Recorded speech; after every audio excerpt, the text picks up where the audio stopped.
Ya, selamat malam. Selamat malam. Gimana kabarnya Bang Dio? Sehat-sehat nih, selamat tahun baru. Oke, Bang Dio, menanggapi yang lagi viral ya terkait dengan Alvin Lim disomasi sama keluarga besar pramugari Indonesia terkait ucapannya ada tanda kutip yang menyinggung pramugari nyambi jadi pelacur, itu melihatnya seperti apa sih dari sisi praktisi hukum? Ya, kita melihatnya sederhana. Jadi setiap orang, setiap manusia kan punya profesi. Profesi ini profesi yang sifatnya halal ini kan sebenarnya pekerjaan mulia kan. Pekerjaan orang bekerja untuk menafkahi diri sendiri dan keluarganya. Nah, pramugari ini salah satu bentuk profesi yang mulia karena pramugari ini kan pertama pekerjaannya memang halal, kedua kemudian semua orang beranggapan ini adalah pekerjaan yang memang bagus ya. Nah, kalau kemudian ada satu orang pengacara mengatakan ini profesi pramugari ini tadi apa namanya? Nyambi yang jadi pelacur. Nyambi jadi pelacur ya, ini pernyataan yang nggak bagus, pernyataan absurd ya. Begini, setiap profesi apapun juga ini tergantung manusianya. Kalau ada juga pengacara yang mungkin ya karena dia sukanya jadi yang negatif bisa juga kan begitu. Nah jadi nggak bisa kita kemudian menggeneralisasikan si pramugari ini sebagai profesinya adalah ini yang jelek-jelek, nggak bisa gitu. Jadi ini pernyataan absurd dan naif begitu. Jadi nggak bisa disampaikan. Nah pantas saja ini pramugari kemudian kelompok asosiasinya ini kemudian melakukan yang namanya somasi terhadap Alvin Lim ya, karena dia menyatakan itu. Jadi ya wajar saja Alvin Lim disomasi. Cuman begini, sebenarnya arahnya dari pramugari ini, asosiasi ini sebenarnya mau bikin laporan polisi. Mereka pasti bikin laporan polisi. Kenapa? Karena syarat untuk membuat laporan polisi terhadap kasus kayak pencemaran nama baik profesi atau apa yang sifatnya pencemaran nama baik, baik individu maupun badan hukum maupun kelompok, itu syaratnya harus ada yang namanya somasi terlebih dahulu terhadap yang bersangkutan.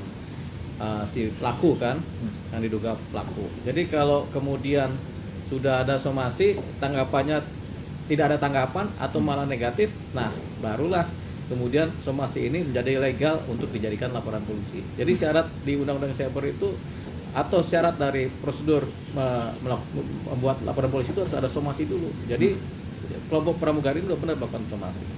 Apakah tanggapan Alvin Lim kita nggak tahu. Kalau tanggapannya negatif atau dicuekin ya sudah, berarti pasti akan terjadi laporan polisi. Jadi apa yang sudah ditembakkan oleh asosiasi pramugari ini sudah pasti pengarahnya adalah membuat LP, membuat laporan polisi terhadap dugaan penyemaran profesi gitu. Nah cuman kan mereka ada tahap-tahapannya, arahnya ke sana. Nah ini kan Bang dijawab nih sama Alvin Lim kalau terkait somasi itu bakal sia-sia dan dia bisa dibilang gak gentar atau gak takut lah untuk menghadapin keluarga besar pramugari itu. Ya itu juga kan memang konfrontatif ya. Jadi sebenarnya yang begitu-begitu sebenarnya kan bisa didamaikan atau bisa inilah apa mawas diri atau introspeksi ya dari seorang Alvin Lim harusnya introspeksi. Ya sudah, tanggapanlah somasi dengan positif supaya tidak terjadi persoalan hukum kan, konflik hukum. Tapi kalau tanggapannya begitu ya pasti terjadi konflik hukum. Apa tuh konfliknya? Ya pasti akan terjadi pembuatan laporan polisi. Apakah itu unsurnya masuk? Jawabannya bisa terjadi masuk unsurnya. Karena yang dicemarkan adalah profesi. Orang yang nggak merasa berbuat itu merasa tercemar. Begitu. Jadi masuk unsurnya. Tapi kan ada orang yang bodoh amat, gue masuk penjara deh kan gitu. Ada juga orang yang namanya tambeng atau bebal, ada juga begitu. Jadi ya sudah kita lihat aja bagaimana prosesnya. Nah yang terbaru nih Bang, dia juga kan mau ngelaporin Teknopi terkait pemalsuan data KTP. Mungkin dari pandangan aku seperti apa sih Bang melihatnya seperti itu? Nggak mudah melaporkan dugaan pemalsuan KTP. Jadi begini, hukum itu mengatur kalau ada pemalsuan dokumen, ada nggak pihak yang dirugikan? Itu dulu. Kalau pihak yang dirugikan tidak ada, atau dia bikin KTP yang tidak benar lah si Novi ini, tapi kemudian nggak dipakai, berarti kan nggak ada yang dirugikan. Jadi yang berhak melaporkan pemalsuan dugaan KTP palsu atau pemalsuan data itu ya yang dirugikan siapa? Mereka lah yang melaporkan. Misalnya dia memasukkan KTP kemudian digunakan untuk pencairan uang di bank. Nah, itu pidana. Jadi yang melaporkan adalah bank, gitu yang dirugikan. Gitu. Tapi kalau dia bikin data untuk kepentingan dia sendiri, palsu atau nggak palsu kita tidak tahu kan. Tapi kemudian ada orang merasa oh dia pakai data palsu. Sebentar. Apa yang orang ini melaporkan sampai orang ini merasa dirugikan? Kalau nggak ada kaitannya ya nggak bisa. Jadi nggak setiap yang sifatnya pemalsuan dokumen itu dianggap harus dilaporkan ke kepolisian atau pidana. Tidak bisa. Penting kata dia. Kembali, apakah ada yang dirugikan atau tidak? Jadi kalau dokumennya itu tidak dipakai, mau dipalsu kayak gimana, kalau dipakai tidak dipakai juga nggak bakal ada bisa pidana. Kayak gini, kita mau bikin surat palsu, tapi surat palsu itu habis kita bikin, kita geletakin aja di kamar. Ada pidananya? Tidak. Jawabannya tidak ada. Begitu. Demikian juga ini. Jadi pidana ini bisa terjadi kalau ada pihak yang dirugikan. Pihak yang dirugikan harus merupakan orang yang mendapatkan kerugian baik material maupun formil dari tindakan pemalsuan tadi. Atau siapapun, badan hukum atau siapa ke subjek hukum siapa ke yang merasa dirugikan secara formil material. Artinya karena tindakan seseorang inilah kemudian dia rugi materialnya rugi. Tapi kalau orang lain yang nggak punya kerugian atau semantau itu, ya dia nggak bisa melaporkan, nggak bisa.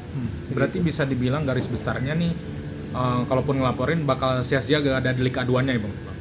Iya, karena pemalsuan dokumen, pemalsuan data itu erat kaitannya dengan pihak-pihak yang dirugikan, yang terkait langsung. Misalnya pihak mana yang dirugikan? Misalnya yang dirugikan adalah pihak bank, atau karena pemalsuan sehingga terjadilah pembuatan ijazah yang akhirnya jadi berantakan. Berarti pihak sekolah dirugikan. Nah itu mereka bisa melaporkan. Tapi kalau orang lain ya nggak bisa. Jadi yang disebut palsu-palsu ini kalau misalnya ada yang dirugikan tanpa langsung kaitannya begitu. Ada kerugian dalam arti luas yaitu kerugian publik, ada kerugian yang dalam arti sifatnya mengikat yaitu pihak-pihak yang secara langsung dirugikan.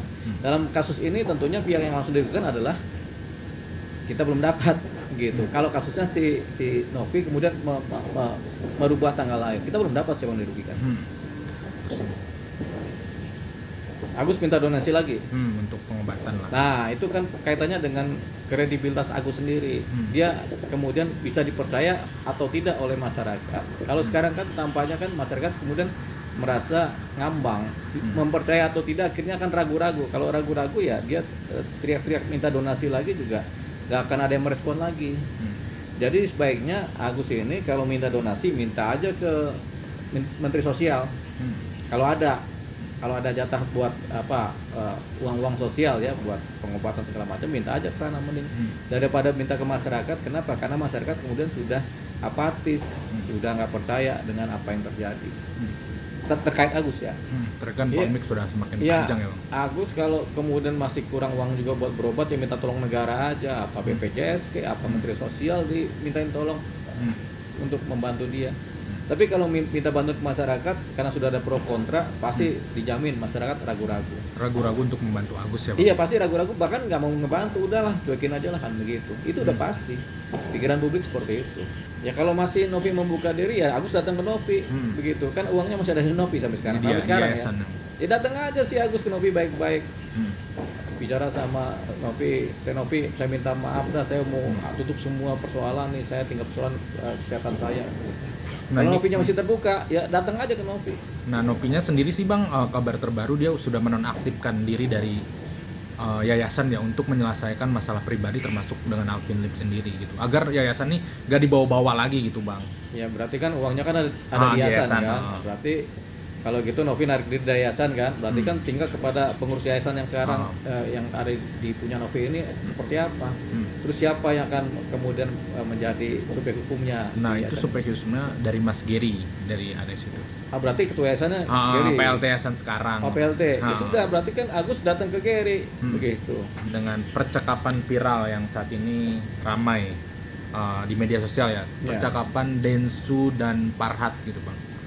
Ini percakapan viral yang direkam, yang tersebar di media sosial ya. Oh ya, itu abaikan sajalah itu. Kalau percakapan yang direkam itu kan percakapan privat ya.